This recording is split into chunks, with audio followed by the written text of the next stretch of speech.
cristianismo é um só. A mensagem de Deus para a humanidade é uma apenas: a lei de amor.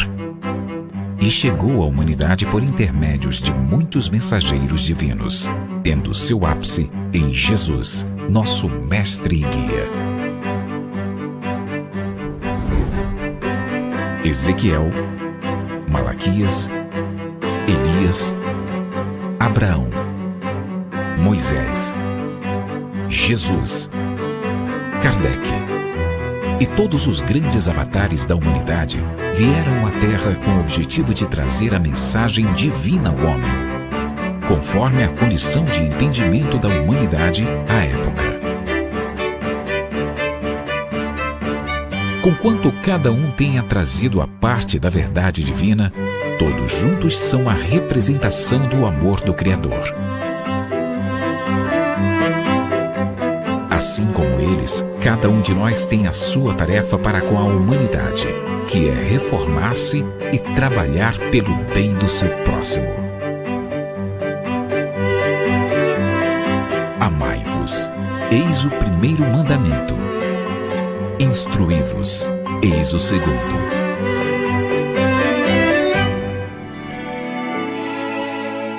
Conhecendo o Espiritismo. Centro Espírita Online Casa de Jesus, a morada de todos os corações.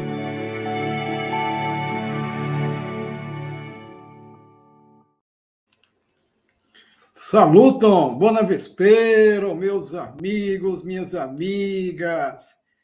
Que bom estarmos aqui novamente juntos no Centro Espírita Online Casa de Jesus, através do canal Conhecendo o Espiritismo. Muito bem, saluto a todos. Quem estou vendo aqui nos comentários, Evelyn, Nazaré, Graça, Bona Vespero. Todos vocês que estão aqui conosco agora, vocês estão estudando Esperanto?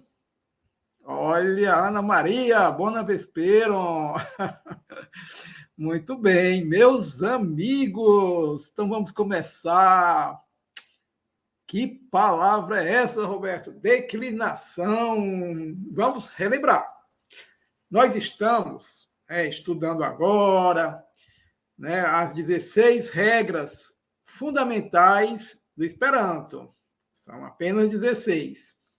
Já vimos o artigo, Lembram-se o artigo definido lá, o, a, os, as, no Esperanto é apenas o lá, e no Esperanto nós não há o artigo indefinido. Agora nós estamos vendo o substantivo. Já vimos que o substantivo no singular termina pela letra O, floro, domo.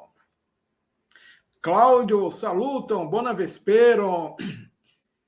Vimos que no plural termina pelo J. Io é o nome da letra. Io, floroi.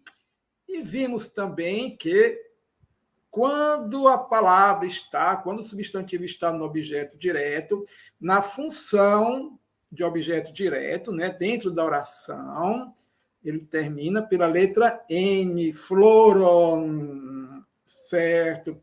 Mas vocês devem estar perguntando, Roberto, de onde é que veio essa palavra acusativo para indicar o objeto direto, o N, Pois é, vamos começar a conversar um pouquinho agora a esse respeito. Estão preparados? Pois é.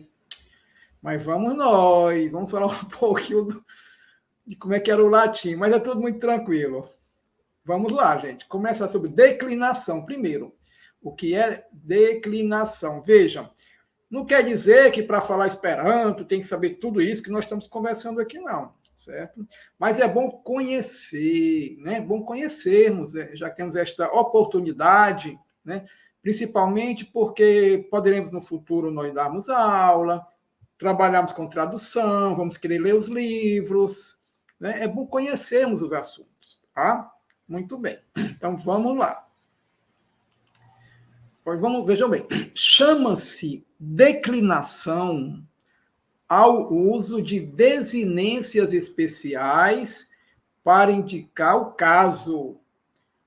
Ou seja, para indicar a função sintática das palavras dentro da oração, como acontece em Esperanto com o emprego do N para indicar o caso acusativo. Vejam, cada palavra numa oração tem sua função, certo? Então, há idiomas que essa função ela é reconhecida e anotada por sua terminação. Então, uma mesma palavra, ela pode ser escrita de uma forma quando está na função de sujeito, ela pode modificar sua terminação quando está na função de objeto direto, né? E outras funções, objeto indireto já pode ter outra terminação, e por aí vai, né? Isso começou com o latim, tá certo? Muito bem. Então, quando nós falamos de caso, o que é o caso? É a função sintática da palavra dentro da oração, né? Muito bem, porque o substantivo, esse nome substantivo, é quando nós fazemos uma classe gramatical, adjetivo, mas quando essas classes gramaticais estão dentro da oração, elas exercem uma função, elas têm um papel e têm um nome, né? Mas tá. Então, o caso do acusativo do Esperanto, quando o substantivo está na função de objeto direto, complementando o verbo, né, ele recebe o N. Tá? Muito bem, a terminação. Vamos lá. Ok. Vamos por parte. Caso. Eu trouxe de volta aqui a ideia do que é caso. Quando vocês ouvirem falar em caso, já sabem, né? Em se tratando de análise sintática em oração, é a função sintática das palavras dentro da oração. Certo? Sujeito, objeto direto, por aí vai. Não vamos falar muito, não. Vamos lá. Em latim, olha que interessante. Em latim, em alemão e em diversas outras línguas, há vários casos, como o nominativo, o acusativo, dativo, genitivo e ablativo. Vamos ver o que é isso aí. Esses nomes são os casos do latim, você sabe, né? A língua latina, né? Então tem esses casos aí.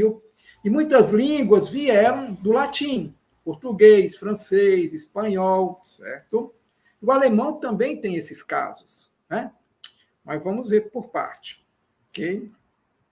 No Esperanto nós não temos, porque a gente considera esses casos aí, né, essa declinação, né, quando altera a terminação. No Esperanto isso não ocorre. Só o N, só o objeto direto. Nas outras línguas, há uma variação nas terminações. No Esperanto, não. Ok? Muito bem. Então, vamos por parte aqui de novo. Bom, nós vimos aqui. Que caso é esse? Nominativo. Quando vocês ouvirem falar em nominativo, né, isso tem na gramática da língua portuguesa também. O nominativo é a forma original da palavra e serve para indicar principalmente o sujeito da oração. Ah, tá. Qual o caso do sujeito na oração? É o nominativo. Legal. Pronto. Certo? Isso tudo para nós conversarmos, explicarmos sobre o acusativo. Mas não precisaria, é tudo muito simples. Mas eu acho que é importante nós conhecermos, né, essas informações agora. Um exemplo, tá certo? Ó, Sócrates discorreu sobre a alma. Sócrates é o sujeito, não é? Ele que realiza a ação de discorrer. Qual o caso em que está o Sócrates? Nominativo. É como a palavra se apresenta, é o original da palavra. Está no nominativo. Outro exemplo. Os romanos honravam seus deuses. Olha aí. Os romanos, função sintática, sujeito. Qual o caso? Nominativo, porque é sujeito. Tá bom? Vocês não... Olha só, não se preocupem com isso, não vai ter a ver prova, é só apenas uma informação para vocês, tá bom? Vamos instruir um pouquinho sobre isso. É muito interessante, eu tenho certeza que vai ser útil para vocês. O já vimos o nominativo, né? Que é predominantemente o sujeito. Agora, o acusativo. O acusativo indica principalmente o objeto direto. Nós já conhecemos por causa do Esperanto, né? Que tem a terminação N.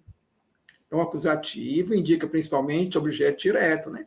O que nós estamos falando é assim, no latim, no alemão, né? Nessas línguas que têm realmente esses casos, né? Vamos lá. Exemplo, Pedro estudou a lição. Vejam, a lição está complementando, nós estamos vendo, né, a ideia do verbo estudar. Pedro estudou o quê? A lição. Muito bem. Objeto direto, né? O verbo se liga à palavra lição, né, ou à lição diretamente, sem nenhuma preposição. Objeto direto. Qual é esse caso? Acusativo. Os romanos honravam seus deuses. Ó. Seus deuses, está sublinhado. Qual a função sintática de seus deuses? Acho que é objeto direto. Pois é objeto direto. Os romanos honravam o quê? Ou quem? Seus deuses. Qual o caso? Acusativo. Só que, veja, no português não muda, né? Não muda a terminação. O dativo, né? Nós estamos apresentando para vocês essas palavras, para quem ainda não conhece. Já conversamos sobre o nominativo, acusativo. O dativo, ele indica que principalmente quem? O objeto indireto. Objeto indireto, né? Objeto direto é aquele substantivo que se liga com o verbo por meio de uma preposição. Preposição, tá. Olha aí. Pedro depende do pai. Vejam, né? Depende e pai. Qual a relação, né? Então, tem a preposição do, para ligar. Né? Então, é um objeto indireto. Então, seria o quê? O dativo, né? Dativo. Qual o caso? Dativo. João gosta de quê? Necessariamente precisa do de. Ninguém fala João gosta de maçã. Não. João gosta de maçã. Então é objeto indireto, porque tem uma preposição, né? O verbo se liga ao substantivo, né? De forma indireta, através de uma preposição. Tá certo. É por isso que é indireto. Então, dativo, né? Objeto indireto. Né? Não precisa decorar esses nomes, viu, gente? Dativo, né? Não precisa, tá bom? Só para nós sabermos de onde vem realmente essa palavra acusativo, que tem no Esperanto. O genitivo, tudo isso tem no latim, tem no alemão. O genitivo serve principalmente para indicar os complementos de substantivos e adjetivos. Tá. Porque na oração você tem um substantivo e tem um complemento. Tá certo. Então, vamos ver aqui um exemplo, né? O pelo do camelo é quente. Olha aí, o pelo do camelo é quente, certo? Então, nós estamos complementando o sentido, né, do substantivo pelo, do camelo. No latim e no alemão, certo? No latim, com certeza, essa palavra do camelo, porque lá eles não têm preposição. Então, camelo teria uma terminação diferente para indicar essa ideia do camelo. De quem é o pelo? É do camelo. Né? Então, não existe preposição lá, no latim, tal, nessas línguas que adotam o acusativo. Né? Mas, para compensar, eles mudam a terminação. No português, nós usamos a preposição, no Esperanto também. Certo? Então, aqui seria o quê? Genitivo, né? Olha aí, genitivo serve para indicar os complementos de substantivos e adjetivos. Pronto. Aqui nós temos o complemento do substantivo pelo, né? Ok. Então, no latim, camelo seria escrito a terminação diferente e não teria essa preposição. Os cultores da filosofia adquirem bela cultura. Da mesma forma. Qual é o caso? É o genitivo, né? Está complementando o nome, tá certo? Está complementando o nome, mas é o quê? O genitivo, né? Muito bem. Então, no latim, no alemão, não existe essa preposição. Daí a palavra filosofia teria uma outra terminação. Né? Se fosse usar a filosofia é muito interessante, é nominativo. A filosofia, que está como sujeito. Mas aí ela está como complemento de um substantivo, de um nome. Né? Então já muda a função, genitivo. E muda a terminação. Mas no português, não precisa. No Esperanto, também não. Ablativo serve principalmente para indicar os adjuntos adverbiais. Vamos ver aqui um caso. Ó. Estou na sala. Ó. Na sala é um adjunto adverbial de lugar, né? Tem muitos adjuntos adverbiais. De lugar, na sala. Mi estas em la chambro. Né? Muito bem. No latim, a palavra sala teria uma terminação diferente. E não teria essa preposição na. É interessante? Para indicar justamente que é o adjunto adverbial, né? Que aqui ele é o quê? O ablativo, adjunto adverbial. Comemos com garfo, nimadias per forco em Esperanto, né? Adjunto adverbial de quê? De instrumento, certo? Mesma coisa, né? Aqui, lá no latim, no alemão, o garfo teria uma terminação diferente. A palavra garfo, no sujeito tem uma terminação, vamos supor que é garfo normal. Como objeto direto tem outra terminação. Como objeto indireto tem outra terminação. Como, aqui nesse caso, um adjunto adverbial tem outra terminação e assim por diante. Certo? Ok. Tudo bem? Tranquilo. Vamos lá. No estudo prático da análise sintática do Esperanto, é isso que interessa para nós. Basta, em geral, né, utilizar os seguintes termos principais. Nós não falamos desses nomes no Esperanto, mas vocês estão conhecendo agora que eles existem. E já sabem de onde vem o acusativo do Esperanto. Né?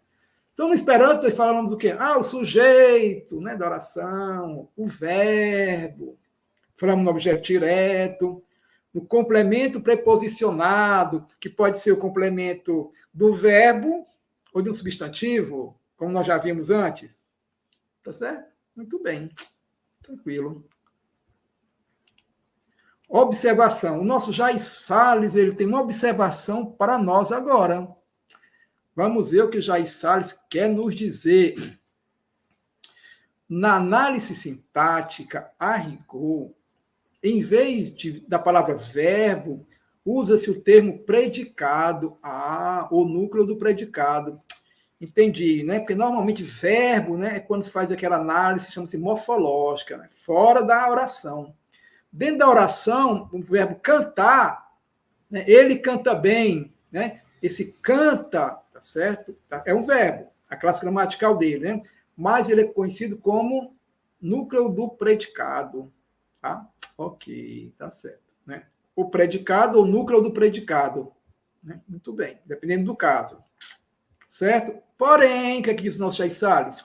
Mas, para facilitar, aqui entre nós, podemos usar apenas o termo verbo, mesmo dentro da oração. Não tem problema. Né? Mas sabemos que, dependendo do caso, pode ser chamado de verbo na oração predicado ou núcleo do predicado, dependendo do caso. O menino canta. Canta é o predicado, né? O menino bebeu muita água. Bebeu muita água é maior, o predicado já é maior, né? Aí o bebeu, que é o verbo, passa a ser o quê? O núcleo do predicado, que tem mais palavras. Entendi. Tá bom, Jair Salles aí nos ensinando. Olha que interessante. Em Esperanto, existem apenas 2 casos de declinação, onde você considera a terminação. Nominativo e acusativo. Que beleza. Assim que é bom, né? Não precisamos ficar aprendendo muitas terminações. O acusativo forma-se do nominativo pelo acréscimo da terminação N. Floro, nominativo.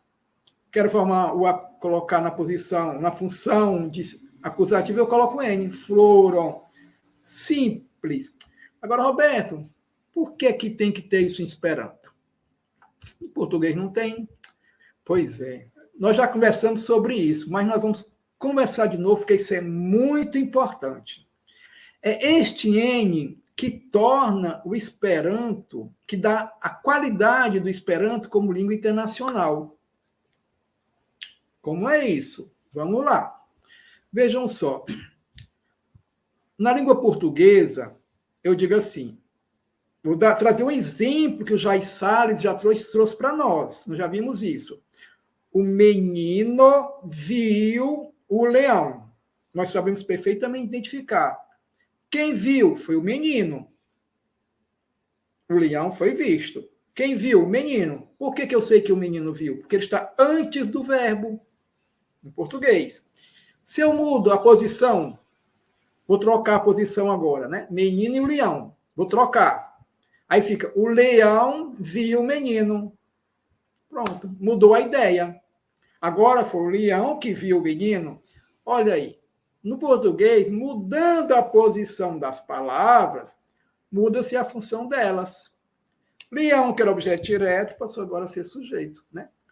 Muito bem. No entanto, isso nós entendemos no português tranquilamente. No entanto, o Esperanto é uma língua internacional. Ele deve atender às necessidades de todos os falantes, de todos os idiomas. Porque, veja bem, há idiomas que o sujeito, quem faz a ação, fica no fim.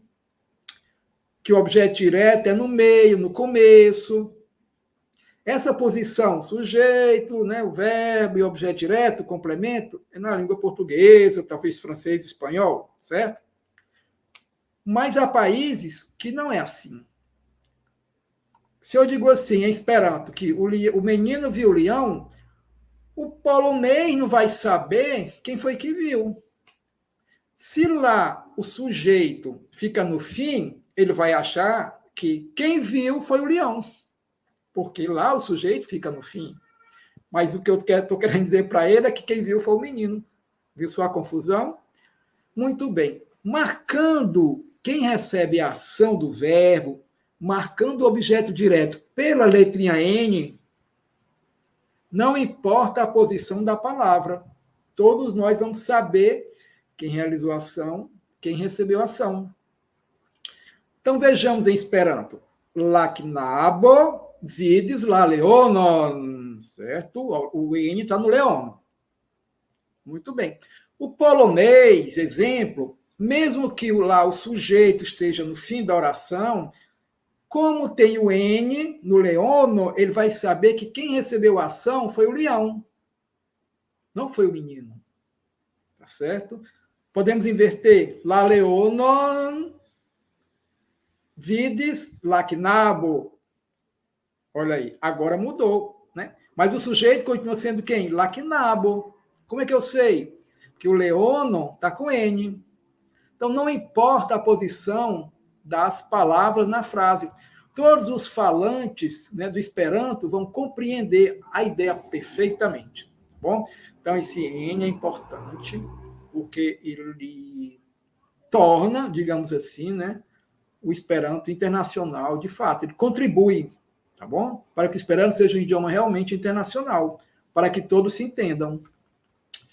Muito bem. Olha só aqui um exemplo. Leão, a palavra leão.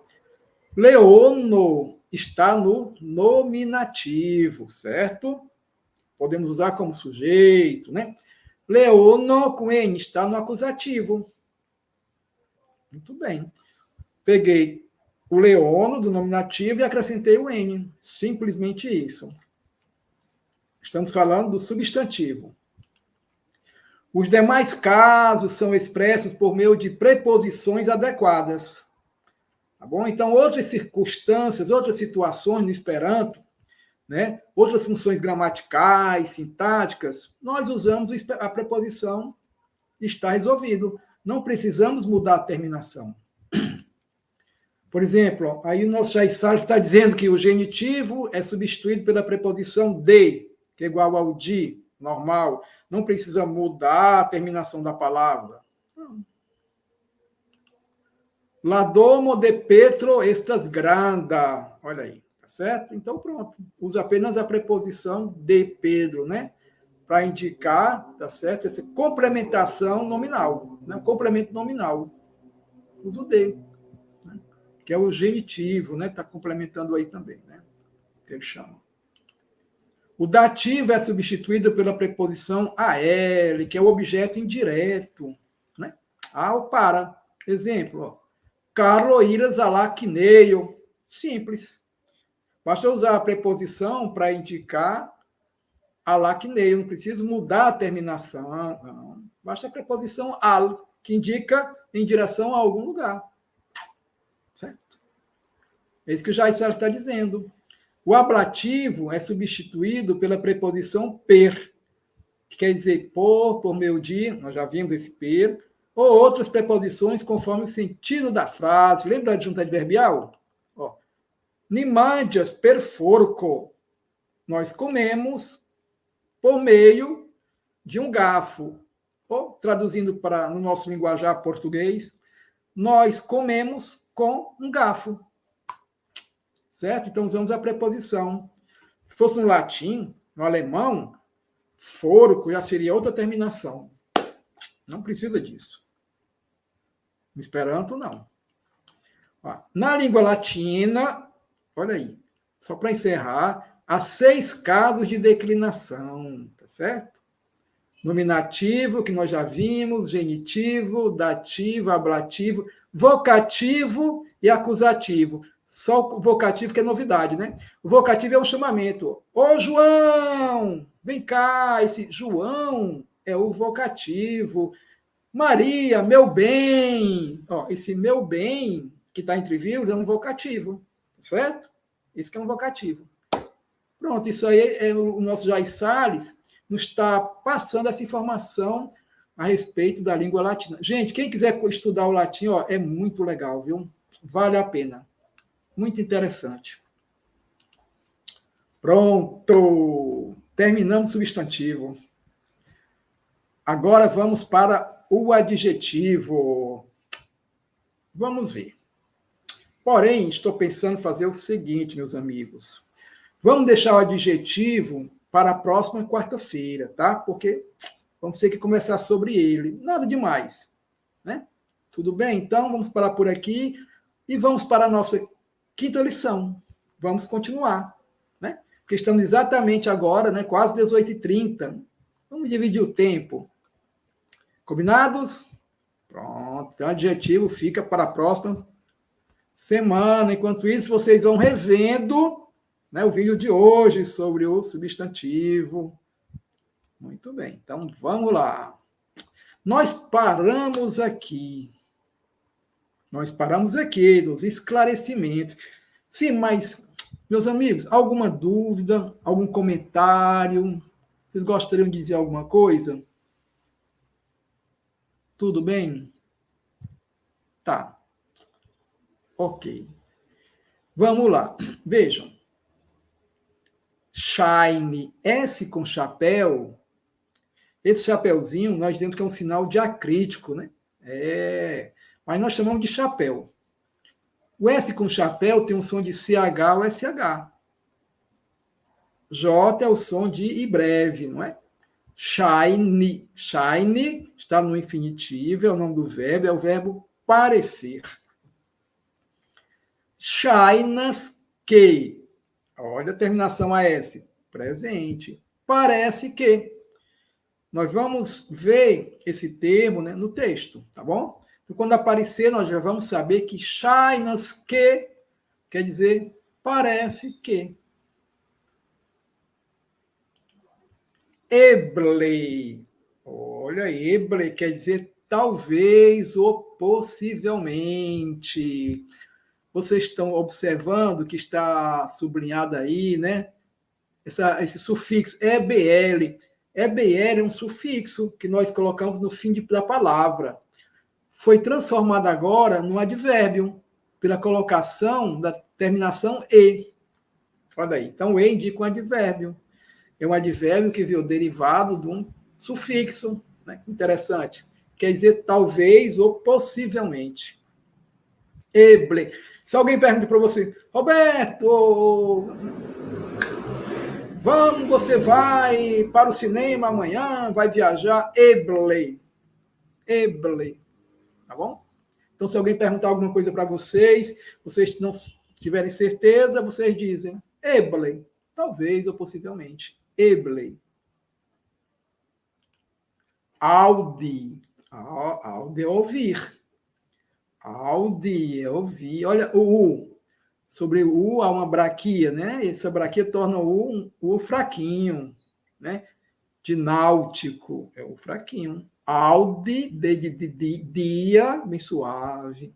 Audi, ouvir. Audante, ouvindo, tá certo? Vejam que está sublinhado também uma terminação, né? Um sufixo ANT, tá? Esse é o sufixo, nós já até estudamos, do participativo, mas vai ser necessário retomarmos, né, essa aula, tá bom? Mas audante, que está na forma adverbial, quer dizer ouvindo, tá bom? Vem de audi. Cone, conhecer. Recone, reconhecer. Tranquilo. Permesse. R vibrante e o S é como se você pronunciasse dois S's. Permesse. Permitir. Permesso quer dizer com licença. Literalmente, permita. Vejam que aí a terminação é U. Vocês se lembram da terminação U? É o imperativo, é um pedido, né? Permesso. Quando vocês quiserem dizer com licença para alguém, né? Vai passar para algum lugar, permesso. Pronto, com licença. Vejam aí, justa. G com chapéu, né? Tem um som de DJ. Justa. Quer dizer justo no sentido de exato. Está na forma do adjetivo. Juste, justamente, né? Mudamos o A pelo E. E agora transformamos um adjetivo num advérbio derivado de justa. Né? Advérbio derivado do adjetivo. Juste, justamente. Exatamente. Exemple, quer dizer, por exemplo. Opa, coloquei em esperanto aí.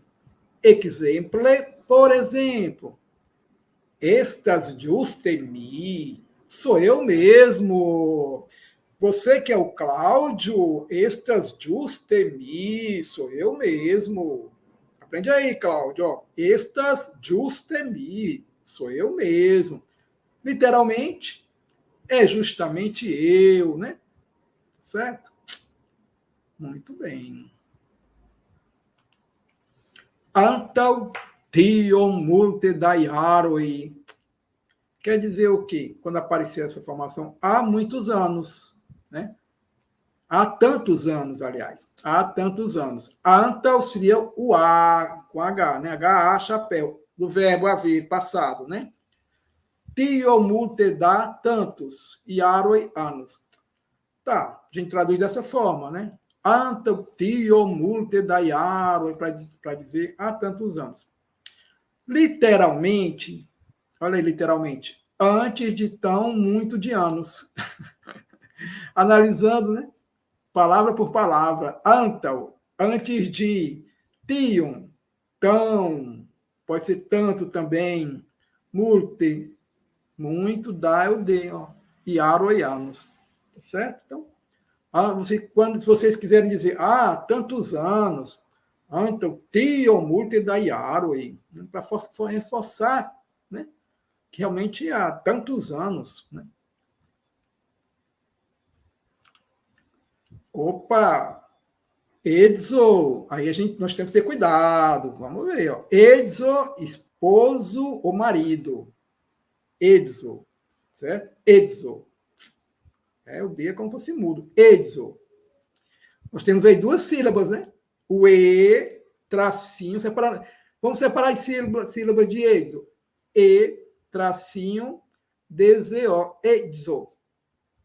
Cada vogal em sua sílaba. São 2 sílabas. Êxodo, né? Paroxítona. Êxodo, substantivo, esposo, marido. E edzino, esposa. Acrescentamos o sufixo IN, que indica o feminino. Pronto, então você já pode chamar sua esposa de Edzino, minha Edzino, minha amata Edzino, minha amada esposa, minha amata Edson, meu amado esposo, marido. Olha aí. Gente, casar-se. Como é que nós dizemos casar-se? Depende. Se for o homem, exige casar-se. O homem casar-se, exige. Porque você pegou o radical do masculino. EDZ, que é o ex, é o marido. EDZ é o radical do masculino, né, no caso. E acrescentou o sufixo IG chapéu, que quer dizer tornar-se, fazer-se. E o I, que é a terminação do definitivo. Então, exige, literalmente, seria assim, tornar-se marido, tornar-se esposo. O que é tornar-se marido? Casar-se. Da mesma forma, para a mulher, exinide, né? Pegamos o radical, né? Para a parte principal da palavra, com a terminação IN, feminino. Tiramos a edzino, tiramos o, a terminação o, colocamos o sufixo IG chapéu e o I, terminação definitiva, né? IG chapéu, tornar-se, fazer-se. Tornar-se esposa, fazer-se esposa, casar-se para a mulher. Olha aí. E os dois, João e Maria, se casaram. Olha aí. Ge exige. Vocês estão lembrados do prefixo ge, que indica ambos os sexos? Pronto. Então, ge exige é casar-se, quando nós nos referimos ao homem, né, se casando com a mulher. Tá certo? Ambos os sexos. Ok? Lógico, né? É só a gente aprender a raciocinar nesse caso aí, tá certo? Então, se exige é o casar-se, exidio, eu tiro o i agora, do infinitivo, e coloco um outro substantivo. É o casamento, olha aí. Exige é o casamento, porém, relativo ao homem, ou seja, o ato de tornar-se esposo, do exídio. Exinidio é o casamento também, só que relativo à mulher, ou seja, o ato de tornar-se esposa, né? Por causa do IN, de exino, né? O ato de tornar-se marido, exídio é o casamento. O ato de tornar-se mulher, exinidio, é o casamento. Mas, né, nós usamos uma palavra ou outra, dependendo se é homem ou mulher. Né? No português é tudo igual, né? A palavra casamento é igual, mas para o Esperanto muda um pouco, muda, né? E gay desídio, naturalmente, é o casamento relativo ao casal. Ah, o casamento de João e Maria foi uma beleza. Ah, lá gay desídio de Johanno e Maria, este estrebona, trebela. Oh, tá certo. Vera. Vera, vejam, termina pela letra A. É um adjetivo verdadeiro ou verdadeira. Vero, substantivo, verdade. A verdade sempre aparece. Lavero, tiam aperas. Lavero, tiam, se chapéu e am, tiam aperas. A verdade sempre aparece. Vere. Agora, o advérbio. E Literalmente quer dizer, claro, verdadeiramente.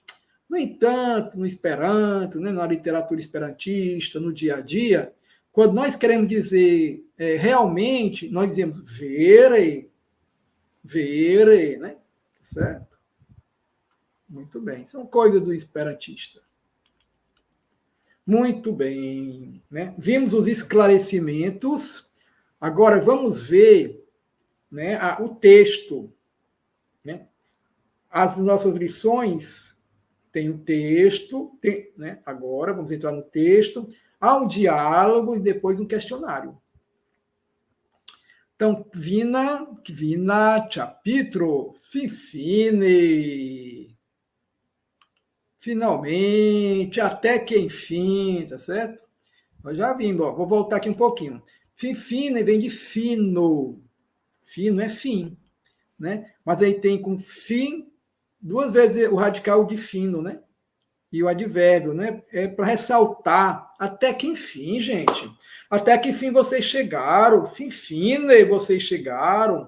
Fine, vi alvenes. Nós já estamos com muita fome. Fim, até que enfim, finalmente. Podem usar isso no dia a dia. Vamos iniciar o texto. Iam de plurai tagoi ili trairas labilan kai sovadian amazonion. Opa! Iam, não nasalizamos só. Eu falo o A e fecho a boca. Iam de plurai tagoi ili trairas labelan kai sovadian amazonion. Vejamos aqui. Já, iam é já. De vários dias, ou já desde vários dias, eles estão atravessando, ou eles atravessam, né, a bela e selvagem Amazônia, certo? Já de alguns dias, já desde alguns dias, também já há alguns dias, pode traduzir assim, eles atravessam a bela e selvagem Amazônia. Selvagem, adjetivo, está no acusativo. Traíras, é o verbo. Traíras, kion. La bela kai selvagia Amazonion. Adjetivo e substantivo, acusativo. Vamos para o acusativo. Agora eu gostaria de chamar a atenção de vocês para o verbo trair. Vocês estão vendo? Ele traíras. Nós temos o tra, que é uma preposição, que quer dizer através de. E temos o verbo ir. Então é assim, ó. Trair, ir através de. E através de é o quê? É atravessar, né? Porque através de é ir por dentro, é atravessar, certo? Então, trair e atravessar. Já desde alguns dias, eles atravessam a bela e selvagem Amazônia. Então, vamos ver em Esperanto, já sabendo o significado, com a certeza que vocês vão repetir.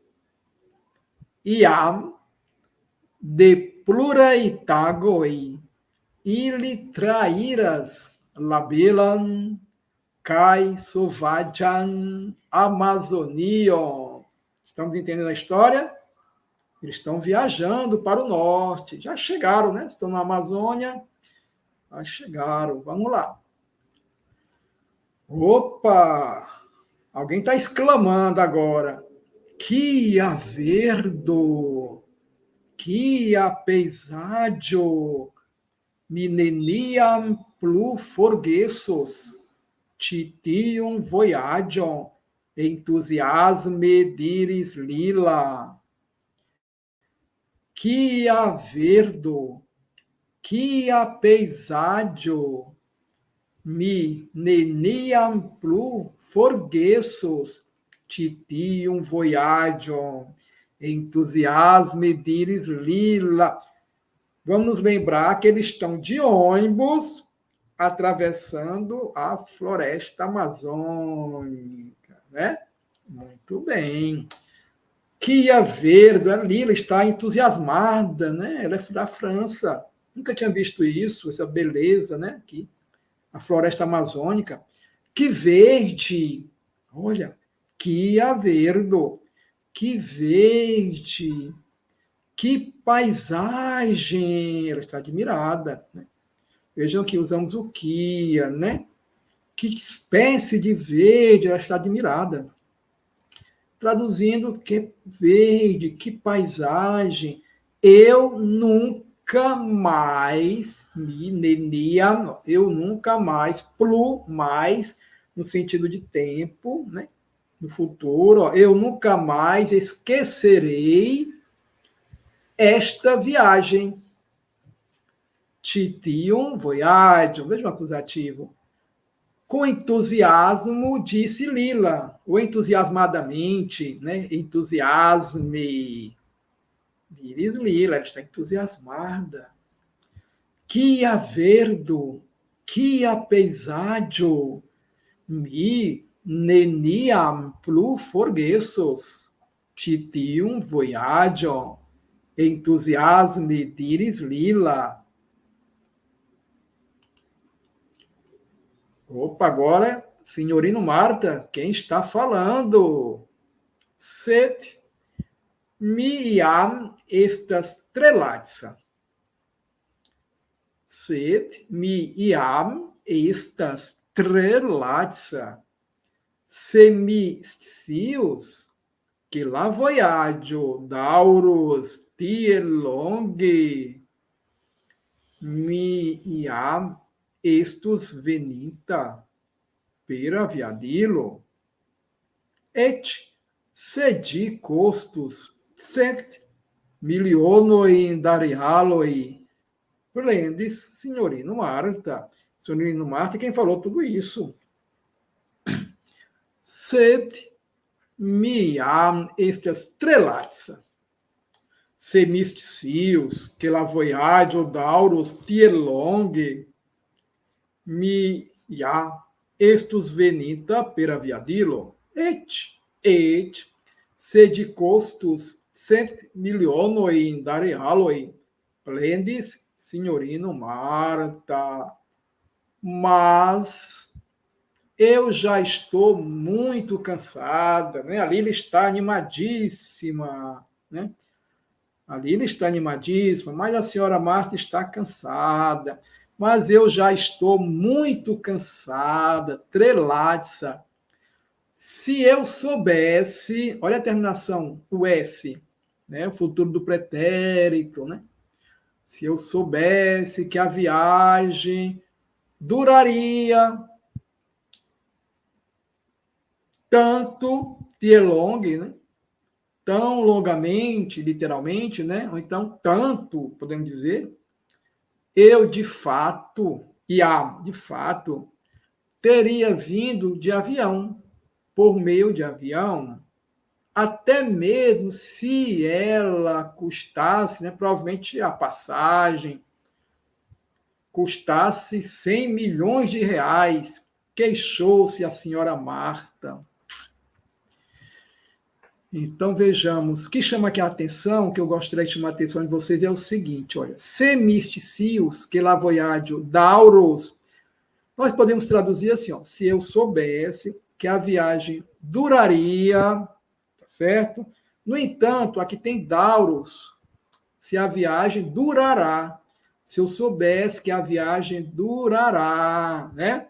Tá no futuro, tá certo? No entanto, no português nós falamos como? Se eu soubesse que a viagem duraria, mas se referindo ao futuro. Por isso que no Esperanto você coloca no futuro. Sed miam estas trelatsa.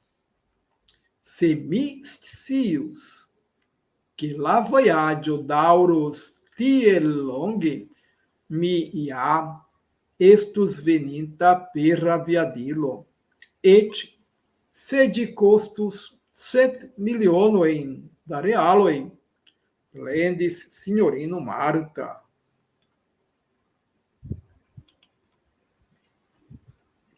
Tranquilligio panio. Olha o Carlo agora.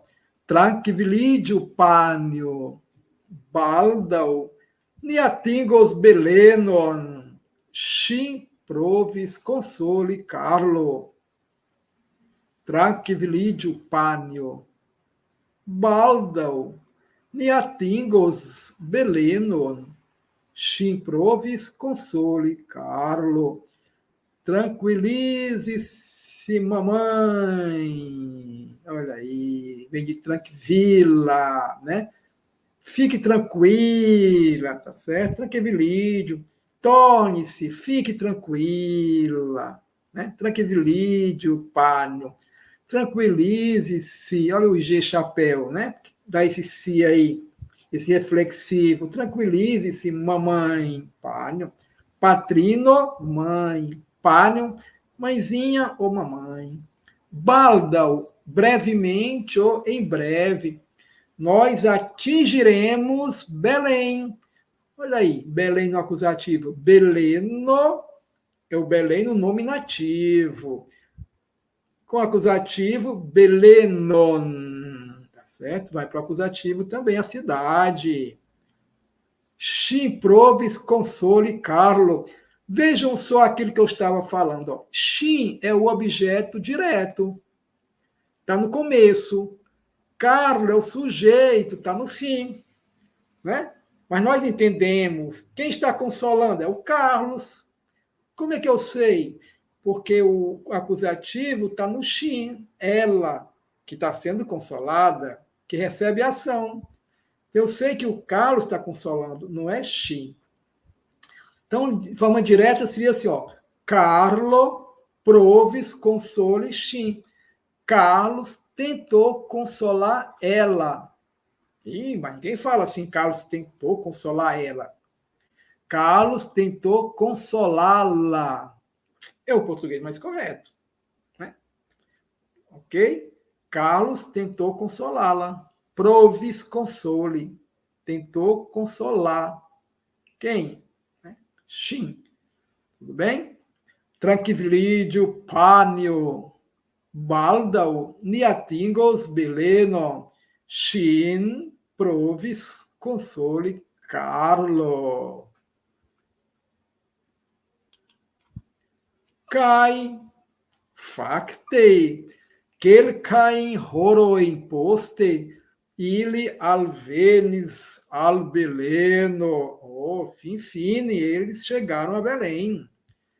Cai facte, quel cain horo imposte, ili alvenis al Beleno. E facte, de fato, em algumas horas depois, eles chegaram a Belém. E, de fato, algumas horas depois, eles chegaram a Belém. Muito bem. O que é que chama a atenção? Aqui. Quelcain horoin. Por que, Alberto, esse acusativo? Esse acusativo aí, meus amigos e amigas, é de substituição de preposição, certo? Nós temos o acusativo de objeto direto, tranquilo. Mas temos mais dois outros acusativos. Esse aí é de substituição de preposição. Porque seria assim, ó, e de fato, em algumas horas depois, ou durante algumas horas depois, que é uma preposição. Então, há uma preposição oculta, antes de quelcain horoin. No português também está oculto, só que ninguém fala. Né? Então, seria assim, né? Cai facte, quelcain horoin poste, ili alvenis al Beleno. Entenderam o acusativo de quelcain horoin? Porque há uma preposição oculta. Pode ser dum quelcain horoin. Aí não precisaria do acusativo. Em quelcain horoin. Certo? Muito bem. Estes vera festo latieai esperantistoi kiwi tre malofte renkontiĝas kun alilandaj esperantistoj, ne plu volis degluiĝi de Leno kaj Lila, kaj ankaŭ de la familio Silva. Vamos repetir. Estis vera festo. La tieaj esperantistoj, kiuj tre malofte renkontiĝas kun alilandaj esperantistoj, ne plu volis degluiĝi de Leno kaj Lila, kaj ankaŭ de la familio Silva. Foi uma verdadeira festa. Os esperantistas de lá, olha aí, la tieaj esperantistoj. Então, aí está no plural. Veja, tie quer dizer, é um advérbio, quer dizer ali e acolá. Se eu quiser dizer de lá, né, para qualificar um substantivo, no caso esperantistas, né, então eu coloco o a do adjetivo. Eu transformo esse advérbio no adjetivo. Então, la tieaj esperantistoj seria o quê? Os esperantistas de lá. Então, tiea aí é o quê? De lá. Tá certo? Se fosse no singular, vamos tirar a terminação J. La tiea esperantisto. O esperantista de lá. Então, tiea também seria de lá. Certo? A tradução é a mesma. Muda no Esperanto conforme se está no singular ou no plural. Né? Porque o substantivo está no plural. Então, o adjetivo tem que ir para o plural. Se o substantivo está no singular, o adjetivo também tem que estar no singular. Então, foi uma verdadeira festa. Os esperantistas de lá, de Belém, não é? Os quais muito raramente, ofte frequentemente. Mal é o contrário. Né? Então, raramente.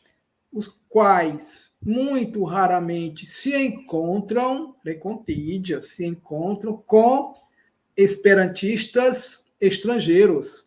Arilanda e esperantistoi. Vocês estão conseguindo enxergar? Esperantistas de outros países. Estão vendo? Alilandai, alia e landai, né? Aí junta. Aí fica alilandai. Então, alilandai, estrangeiros. Né? Então, os quais muito raramente se encontram com esperantistas estrangeiros, não mais, neplu, não mais queriam descolar-se. Vamos já falar sobre o degluídio. Não mais queriam descolar-se de Leno e Lila, e também, né, de lá, família Silva, da família Silva. Vejam, gluo é grude, né? Gruide é grudar-se, tá certo? Gruide, grudar-se. Se eu quiser falar desgrudar-se, eu coloco D, né? Desgrudar-se, degluide. Né? Então, eles gostaram tanto da presença do Leno, Lila, da família Silva, que estavam todo tempo com eles, os esperantistas de Belém, acompanhando nossos amigos direto, não queriam se separar deles, tá certo? Muito bem, então daí vem assim, não mais queriam desgrudar-se. Eles não queriam se desgrudar do Leno e Lila e da família Silva, né? Porque raramente vão esperantistas estrangeiros para Belém. Então vamos lá. Estes vera festo la tieaj esperantistoj, kiuj tre malofte renkontiĝas kun alilandaj esperantistoj, ne plu volis degluiĝi de Leno kaj Lila, kaj ankaŭ de la familio Silva. Meus amigos, chegou a nossa hora. Vamos continuar na próxima quarta-feira, se Deus quiser. Tudo bem, então? Então, mais uma vez, alguma coisa, algum comentário? Tá tudo bem? Ótimo. Então, só nos resta agradecer, dizendo Dankon, desejando Bona Nocton, Kai diz Lavenota Leiziono. Diz Lavenota Leiziono. Dankon. Multa Dankon.